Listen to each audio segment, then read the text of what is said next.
আসলে এদের বাস্তব অস্তিত্ব না থাকলেও এদের উপস্থিতি অনেকে স্বীকার করে থাকেন।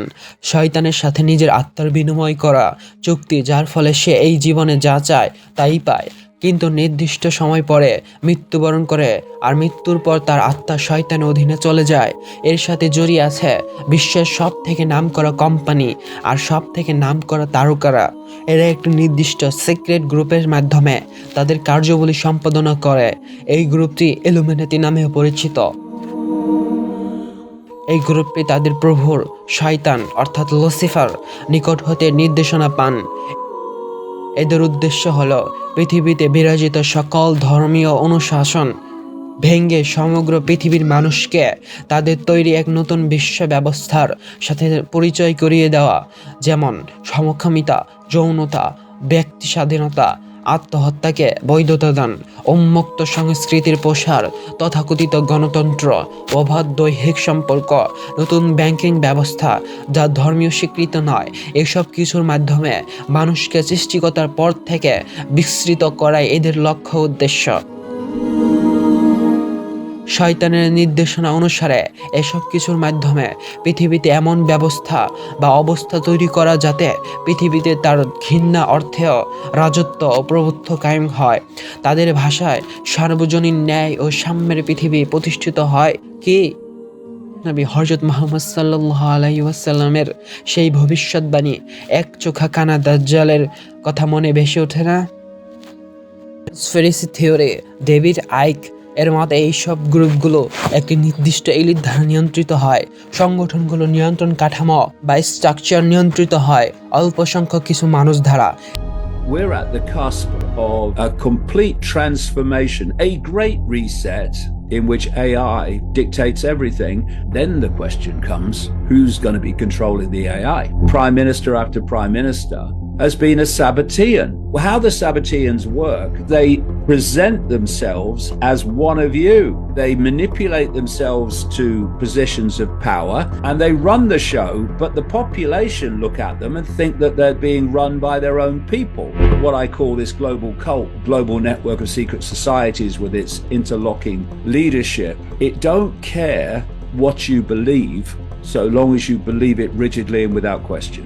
Whether it's religious or political, or once you're in that mode, they gotcha.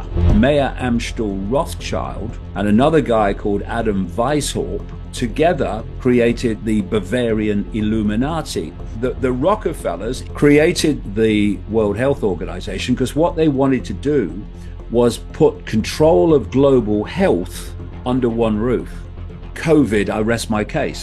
They have always sought to constantly centralize power, because the more you centralize, the more the fewer have power over the many.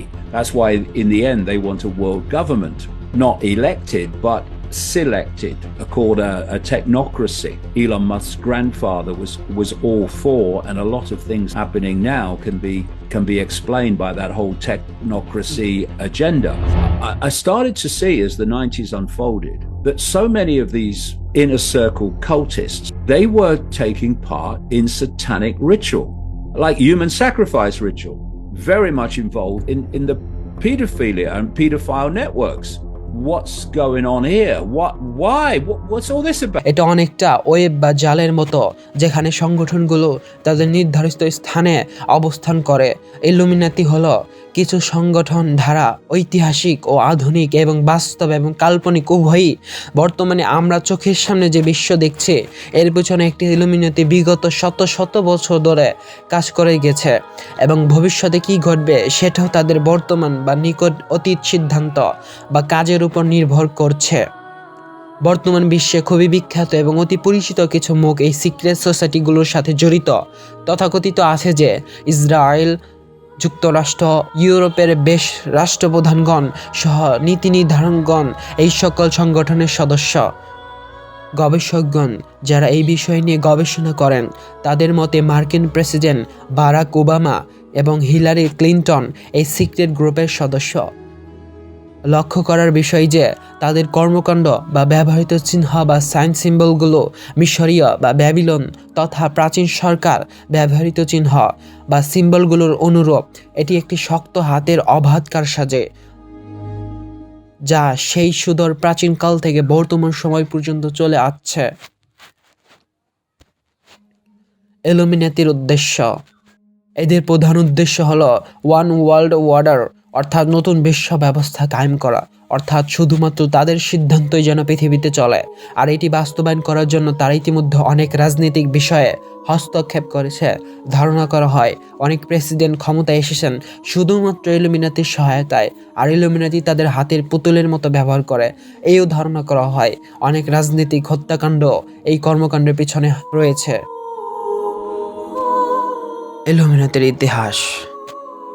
এটা নির্দিষ্ট করে বলা সম্ভব নয় যে কখন এই secret society প্রথম সংগঠিত হয়, তবে সুমেরীয় সভ্যতার কিলকাকার ফলক থেকে এটি অনুমান করা হয় যে খ্রিস্টপূর্ব 2500 বছরের সিক্রেট সোসাইটি প্রথম আবিষ্কৃত হয়। কিন্তু আমরা জানি মিশরের ফেরাউন হাটশেপসার 1500 খ্রিস্টাব্দে তৈরি, এবং এই গ্রুপটি আধুনিক সিক্রেট সোসাইটির সংজ্ঞা অনুকরণ করে, অর্থাৎ মিশরীয় সভ্যতার এলিটদের কার্যকলাপের সাথে বর্তমান সিক্রেট সোসাইটিগুলোর মিল পাওয়া যায়। তৎকালীন এলিটরা গোপনে কার্য সম্পাদন করত এবং গোপন জ্ঞান রাখত, যা দিয়ে তারা সভ্যতাকে প্রভাবিত করত।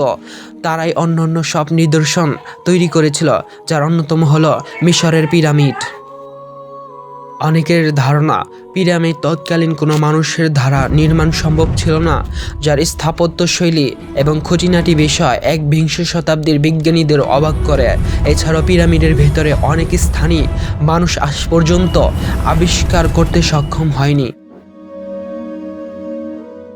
এই আশ্চর্য নিদর্শনগুলো নির্মাণে তারা এমন সব গোপন জ্ঞানরা ব্যবহার করেছিল যা কখনোই প্রাচীনকালের মানুষদের আয়ত্তে থাকার কথা নয়।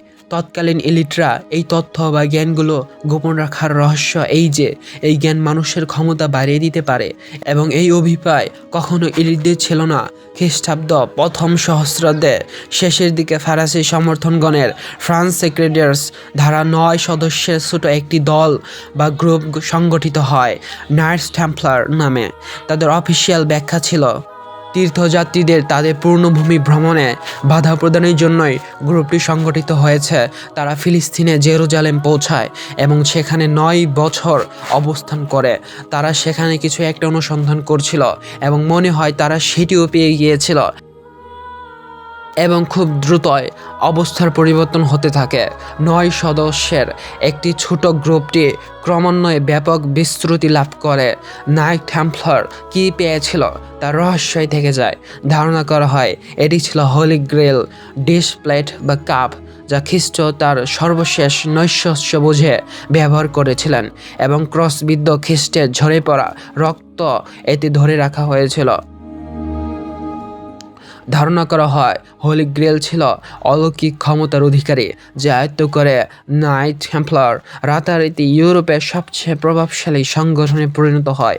এই সংগঠনে যোগদান করতে হলে সব সম্পদ তাদের হাতে তুলে দিতে হবে, এবং তাদের মূল টার্গেট ছিল ইউরোপে উচ্চ বংশজাত পরিবারগুলো। নাইট টেম্পলার নিজেদের পবিত্র বলে দাবি করত, এবং একই সময়ে তারা সংগ্রাম যুদ্ধবিদ্রোহে জড়িয়ে পড়েছিল। এজন্য তাদের প্রচুর অর্থের প্রয়োজন হতো। প্রায় 200 বছর ধরে নাইট টেম্পলার শত সহস্র বিত্তশালী ইউরোপীয় এলিটদের নিজের করে নেয়। সংগঠনটির প্রকৃত সদস্য সংখ্যা কত ছিল তার নির্দিষ্ট করে জানা যায় না, তবে নাইট টেম্পলার গোটা ইউরোপ রাজত্ব বা নিয়ন্ত্রণ কায়েম করেছিল সর্ববৃহৎ প্রাইভেট বেসরকারি ব্যাংকিং সিস্টেম নিয়ন্ত্রণের মাধ্যমে। 1307 খ্রিস্টাব্দে এসে নাইট টেম্পলার কোণঠাসা হয়ে পড়ে। ফ্রান্সের রাজা পঞ্চম পপকে রাজি করতে সামর্থ্য হয় সে টেম্পলার তাদের রক্ষাকর্তা নয়, বরং তারা তাদের ধ্বংস করে দিচ্ছে। এটা ছিল তৎকালীন ফ্রান্সের রাজা ইচ্ছে। এটা ছিল তৎকালীন ফ্রান্সের রাজার ইচ্ছে এবং তিনি নিজে এই ষড়যন্ত্রের ফাঁদ তৈরি করেন। নাইট টেম্পলার সর্বমোট 23 জন গ্র্যান্ড মাস্টার দায়িত্ব পালন করতে পেরেছিলেন এবং সর্বশেষ গ্র্যান্ড মাস্টার জ্যাক্স ডেমলে কে 1314 সালে প্যারিসে অগ্নিদগ্ধ করে মৃত্যুদণ্ড দেওয়া হয়। বেঁচে যাওয়া টেম্পলাররা ফ্রান্স ছেড়ে স্কটল্যান্ডে পালিয়ে যায়। সেখানে তারা পুনরায় সংগঠিত হয়ে নতুন নামে আত্মপ্রকাশ করে, স্কটস রেড ফ্রিমেসনারি। এটা বর্তমান বিশ্বের সবথেকে বড় সিক্রেট সোসাইটি।